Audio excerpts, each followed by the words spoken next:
Guys, last எபிசோட்ல ஹீரோக்கு சென்னுக்கு எப்படி எல்லா விஷயம் தெரியுதுன்னு டவுட் வருது. அடுத்து சியானோ பரவாயில்ல, பாஸா இருக்கிறதும் நல்லாதாயா இருக்கு, நேரத்துக்கு சோறு கிடைச்சிருது, இதுக்கு மேல மனுஷனுக்கு என்ன வேணும்னு திங்க போக, என்னால இங்கே செட்டில் ஆகலாம் முடிவு பண்ணிட்டியோ?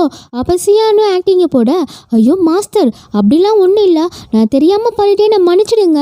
இல்லை நீ இது மாதிரிலாம் கேட்க மாட்டியல்ல, நீ எதுவும் குடிச்சிருக்கன்னு நினைக்கேன்னு போக, அப்ப அவனும் அப்பான்னு கூப்பிட, ஹீரோ எப்பவுமே அப்பான்னு கூப்பிட மாட்டான்.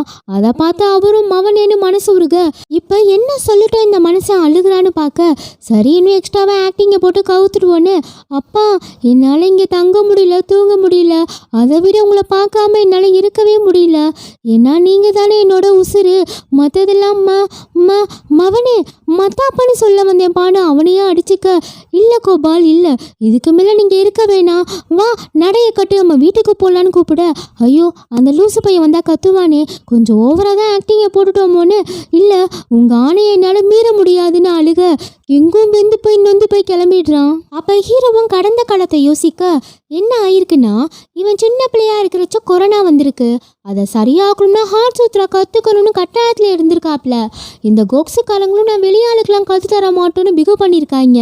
அதனால ஹீரோ அப்பாவும் ஹீரோயின் அப்பா கூட சண்டையை போட, விடிய விடிய அண்ணதானங்கிற மாதிரி சண்டை 2 நாளாக தொடர, விட்டா இவங்க நம்மளை இங்கே தங்க வச்சிருவாங்கன்னு பயந்த ராணி, இங்கே பாருங்க உங்கள் பையன் ஹார்ட் சூத்ரா கற்றுக்கணும்னா அவன் எங்கள் நாட்டில் வந்து கற்றுக்கட்டும், அப்போ உங்கள் பையனுக்கு இருக்கிற நோயும் சரியாகும், இந்த பிரச்சனையும் ஒரு முடிவுக்கு வரும்னு தீர்ப்பா போட, அதை கிங்கும் ஒத்துக்கிட்டு மவனே பார்த்து போடன்னு அனுப்பி வைக்காங்க. அங்கதான் ஹீரோ முதல்ல ஹீரோயினையும் பார்த்துருப்பான். அதெல்லாம் நினைச்சு பார்த்துட்டு இருக்க, ஹீரோயினும் லைப்ரரிக்குள்ள போறதுக்காக வெள்ளை காசுகளை தூவி விட, அதை பார்த்துட்டு எனக்கு வேணும் எல்லா பையல்களும் ஓடிடுறாங்க. அட இவ்வளவு ஈஸியா இருக்குன்னு நினைக்கவே இல்லைன்னா அவளும் உள்ள போய் புக்கை தேட கழுத தேடிக்கிட்டே இருக்கா. அப்புறம் இது சரி வராதுன்னு ஒரு காயினை போட்டு அது எங்கே போய் விழுகுதோ அங்கே தான் புக்கு இருக்கணும்னு மேதாவியாக போட, அந்த புக்கே வந்து விழுகுதுன்னா பார்த்துக்கோங்க, ஸ்பெஷல் ஐட்டமாக வேற அந்த புக்கு பேசவும் செய்யுது. இவளும் அந்த புக்கை எடுக்க பார்க்க, ஏ பிள்ளை நீலாம் நான் தொட முடியாது, சரி அப்புறம் நான் கேட்குற கேள்விக்காச்சும் பதில் சொல்லு, நான் யார் என் ஐடென்டி என்னன்னு சொல்லி தொலை, அதெல்லாம் ரொம்ப கஷ்டம், வேணும்னா இந்த ஆன்சரை வச்சுக்கோ, உனக்கு யார் கூட கல்யாணம் நடக்கும், உனக்கு எத்தனை குழந்தை பிறக்கும் கூட நான் சொல்கிறேன்னு சொல்லுது. ஏ புக்கு நான் என்ன கேட்குறேன், நீ என்ன உளறிட்டு இருக்க, சரி அதெல்லாம் விடு, உன் பின்னாடி 2 லூசு பிள்ளைங்க சுற்றுறாங்கல்ல, அதில் எவனை கட்டிக்கிறதுன்னு வேணா சொல்லட்டான்னு கேட்குது. இல்லை அதெல்லாம் வேணாம், ஆனாலும் பெரியவங்க பேச்சை கேட்காம இருக்கக்கூடாதுல்ல, சரி சொல்லுன்னு இவளும் குத்த வச்சு உட்கார, உன் மனசை அமைதியாக வச்சுக்கோ, நீ கண்ணை மூடி திறக்கும் போது யார் தெரியுறாங்களோ அவங்க தான் உன்னோட ஜோடி சொல்ல, இவளும் திறந்து பார்க்க, என்ன எனக்கு எதுவுமே தெரியலையேடா, இருமா செட்டப்லாம் பண்ண வேணாமா, என்ன சொன்ன, கொஞ்ச நேரத்துக்காச்சும் வாயை மூடுமா. அப்போ பின்னாடியே ஏஞ்சல் மாதிரி ஹீரோ கொடையை பிடிச்சிட்டு நிற்க, டேய் நீயாடா, சரி நீயாச்சும் சொல்லு நான் யார் என்னன்னு கேட்க, அது என்னோட இமேஜினேஷன் மட்டும்தாம்மா, அதெல்லாம் பேசாதுமா. இவளும் ஓ அப்போ நான் கொஞ்சம் டெஸ்ட் பண்ணிக்கிறேன்னு காலை போட்டு மாங்க மிதிக்க, ஏண்டி ஏன் உனக்கு என் மேலே இவ்வளோ கொலவெறின்னு கேட்க, இது மாதிரி பண்ண உனக்கு என்ன தைரியம், நீ அவனோட துடுப்பு தானே, எனக்கு தெரியும், ஃபஸ்ட்டு வெளியே வா, சரி கோபப்படாத புள்ள, இந்த புக்கை தானே தேடுறேன்னு அவனும் புக்கை எடுத்துட்டு ஓடிடுறான். அப்படியே நைட்டும் ஆகுது, இவளும் யாருக்கும் தெரியாம அரண்மனைக்குள்ள போய் புக்கை எடுக்க பார்க்க, அங்க ஒரு பொண்ணு நிக்கா, சரி கையால் ஒரு தட்டி மயக்கம் போட வச்சிடலான்னு தட்ட, அவளும் திரும்பி பார்த்துட்டு என்னங்கம்மான்னு முதுகை தேய்ச்சிட்டே கேட்க, அது வந்து உன்னை கார்டெல்லாம் சுத்தம் பண்ண சொன்னாங்கன்னு அனுப்பி விட்டு தேட அவளுக்கும் ஹார்ட் சுத்ரா கிடைக்குது. இவளும் எடுத்து பார்க்குறா, அதில் கூக்ஸு ஃபேமிலியோடதுன்னு போட்டிருக்கு. அப்பனா சென் சொன்ன மாதிரியே இது வந்து இவங்களோடது கிடையாதான்னு யோசிக்க, அப்போ ஒரு மர்ம மனுஷன் அலைக்கா தூக்கி இதில் வெளியே போட, அப்போ ஷென்னு பையன் இதை தான் எடுக்க வந்திருப்பான். அவனே ஹீரோயினை பார்த்துட்டு நீ ஏன் பிள்ளை இங்கே வந்தேன்னு கேட்க, அப்போ அவளும் ஹார்ட் சுத்திர எடுத்துட்டேன்னு நீட்டிகிட்டு இருக்கா. அப்படியே பேச்சுவார்த்தை நடத்திட்டு இருக்குங்க. அதுக்குள்ளே அந்த மர்ம மனுஷன் வந்து சென்னையும் அடிச்சு போட, இதுக்கு மேலே உன்னை உயிரோட விட முடியாதுன்னு அவளையும் கொல்ல போகிறான்.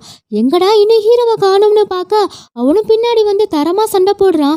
என்னடா பார்த்துட்டு இருக்க லூசு பையலே, சீக்கிரம் இவளை கூட்டிகிட்டு போன்னு சொல்ல, அவங்களும் போனதுக்கப்புறம் இந்த மாதிரி ஸ்டைலில் சண்டை போடுறது எனக்கு அப்புறம் எங்கள் அப்பாவுக்கு மட்டும்தான் தெரியும் சொல்ல, பார்த்தா கிங்கு தான்.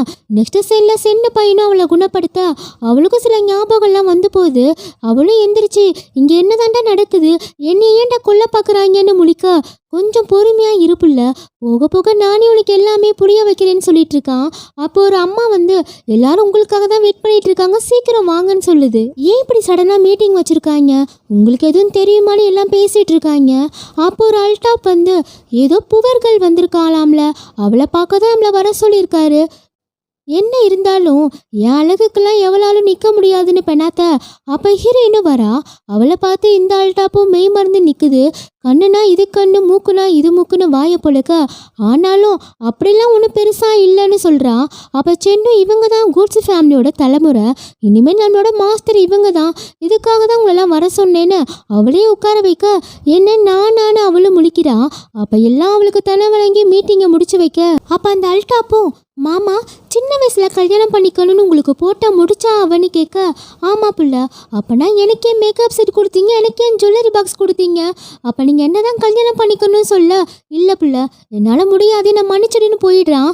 அப்போ ஹீரோயினி மேலே என்ன சொத்து பத்திரம் இருக்குது, என்ன வழக்கு ஏதுன்னு எல்லாத்தையும் புரிய வைக்க, என்ன நான் இவ்வளோ பெரிய பணக்காரியான அவளும் வாயை பொழுக்க. அப்போ ரத்தினங்கள் வைரங்கள்லாம் வந்து நீட்ட, இதெல்லாம் எனக்கான ஒவ்வொன்றா எடுத்து பார்த்துட்டு இருக்கான். ராணி எந்த ட்ரெஸ் போட்டுக்கிறீங்கன்னு எல்லாம் வந்து நிற்கிதுங்க. அவளும் சூஸ் பண்ணி வெளியே சும்மா இருக்க பிள்ளைங்களை போய் பார்க்க போறா. அதுங்களும் வணக்கம் ரணியம்மா சொல்ல, அட பாவி யங் மாஸ்டர், நான் இவ்வளோ பெரிய ஆளு, என்ன போய் உனக்கு 10 வருஷமா வேலைக்காரியா வச்சிருந்தியே, வீணா போனவனேன்னு திட்டிட்டு இருக்கா. அப்ப ஹீரோவும் கிங்குக்கு தெரியாம கூட்டாளிகளை கூப்பிட்டு கிளம்ப, அப்ப நடக்க முடியாம முட்டை தேஞ்சு உட்கார, எல்லாம் என்ன ஆச்சுன்னு கேட்க அதையும் சமாளிக்கிறான். இல்ல ஹீரோன் என்னை காப்பாத்துங்க எங்க மாஸ்டர், என்னை காப்பாத்துங்க எங்க மாஸ்டர்னு கூப்பிடுற மாதிரியே இருக்கு, அதான் ஃபீல் பண்ணி உட்காந்துட்டேன்னு சொல்ல, நாம இங்கே இருந்தோன்னா நம்ம சாகிறது எப்படியோ உறுதியாயிருச்சு, அப்புறம் நம்மளை காப்பாற்றவே ஆள் வேணும்னு சொல்ல, ஐயோ சியான் நீங்க மனசுல பேசுறதா நினைச்சு வெளியே பேசிட்டு இருக்கீங்க சொல்ல, சரி என்னை எப்படியாச்சும் அழகா தூக்குங்க போயிடலாம், ஆவி எப்படிலாம் வேலை வாங்குறான் பாருன்னு திட்டிட்டு இருக்க. எப்படியோ அது கிங்குக்கும் தெரிஞ்சு போயிடுது ஹீரோ வந்து ஹீரோனை பார்க்க போயிருக்கான்னு. நீயாச்சும் அண்ணன் மாதிரி இல்லாம அந்த பிள்ளைகிட்ட இருந்த ஹார்ட் சுத்ராவை பிடுங்கிட்டு வா சொல்ல, சேம் டைம்ல அவனும் மலைமலையா அவங்கள கூட்டிட்டு போறான். அப்போ ஒரு குகை வருது. அப்பவும் சியா நான் போய் பார்க்குறேன்னு சொல்றான். இல்ல என்னை தாண்டி தான் உங்களுக்கு ஆபத்து வரணும்னு நானே போறேன்னு போய் வலிக்கவில்லை, தருதல கீழே பார்க்காம மேலே பார்த்தே குழியில விழுந்துச்சு பாருன்னு திட்டிட்டு இருக்காங்க. அப்ப ஆத்தோரமா ஒரு பாடி பாவமா வருது. அப்ப அல்டாஃபும் இந்த பசங்களே இப்படிதான் பொண்ணுங்களை மாத்திட்டே இருக்காங்க பாருன்னு ஃபீல் பண்ண, அட கவலைப்படாதீங்கம்மா, அவரோட சூப்பரான பையன் உங்களுக்கு கிடப்பான அந்த பிள்ளையும் ஜால்ரா அடிக்க, அடி போடி பைத்தியக்காரி, அவனை விட அழகனை எங்கேயுமே பார்க்க முடியாதுடி. அப்போ ஒரு புள்ள ஓடி வந்து, அம்மா நம்ம ஏரியில ஒரு அம்சமான பையன் வந்திருக்காமா. என்ன அழகான பையனா, உனக்கு பகல்லே கண்ணு தெரியாது, சரி வந்து தோலன்னு போறா. அப்ப ஹீரோவை பார்த்துட்டு வாயை பொழுந்து நிக்கா. நாங்க ஒன்று சேரதான் அந்த விதி சென்னை என்கிட்ட இருந்து பிரிச்சிருச்சு போலன்னு இவளும் சின்னுங்க நேரா ரூமுக்கு கூட்டிட்டு போறா. அப்போ ஒரு சென்ட்டை அடிச்சு விட்டுருப்பா போல, அவனுக்கு அதனால அவளை பார்க்க ஹீரோயின் மாதிரியே தெரியுது. அவளும் ஹீரோ கிட்ட நெருங்க, இந்த பிள்ளை இப்படிலாம் பண்ண மாட்டாளேன்னு அவனும் முழிக்க.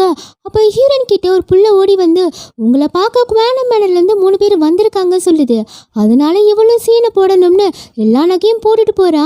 அவங்களும் பார்த்து ஷாக் ஆக, நான் கூட இங்கே வந்து 10 பாத்திரம் தான் தேய்ச்சிட்டு இருப்பேன்னு நினச்சேன், இப்படி ஒரே நாளாக முதல்வராக மாறிட்டிய புள்ளன்னு கேட்க அவளும் எல்லா கதையும் சொல்ல, அதை கேட்டு அவங்களும் குதிச்சிட்டு இருக்காங்க. அப்போ அல்டாப்பும் என்னால் இதுக்கு மேலே வெயிட் பண்ண முடியாது சொல்லிட்டு இருக்கா.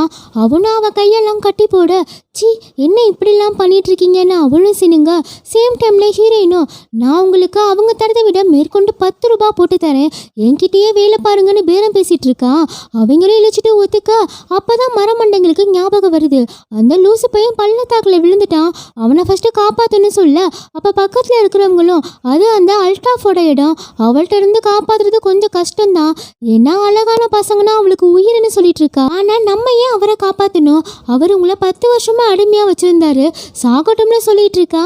அப்ப அந்த ஜானு பையனும் பொங்கி எழுதுறான், எங்க மாஸ்டர் அவ்வளோ ஒன்றும் மோசம் இல்லை, அவரை காப்பாத்தி தான் ஆகணும்னு கோவப்பட, உடனே இதுங்களும் ஆமாஞ்சாமி போட, இவன் உசுரை காப்பாத்துறதா வேணாமான்னு பேச்சுவார்த்தை நடத்திட்டு இருக்குது தெரியாமையே இவனும் அந்த புள்ளட்ட இருந்து எஸ்கேப் ஆகாம அங்கேயுமே, நீ ரொம்ப கொடுத்து வச்சுவ புள்ள, அதான் உன்னால என்ன தொட முடிஞ்சிச்சுன்னு பீத்திக்க அவ்வளோ அவன் புறமண்டலையே அடிச்சு ஜெயிலுக்குள்ள தள்ளிடுறான்.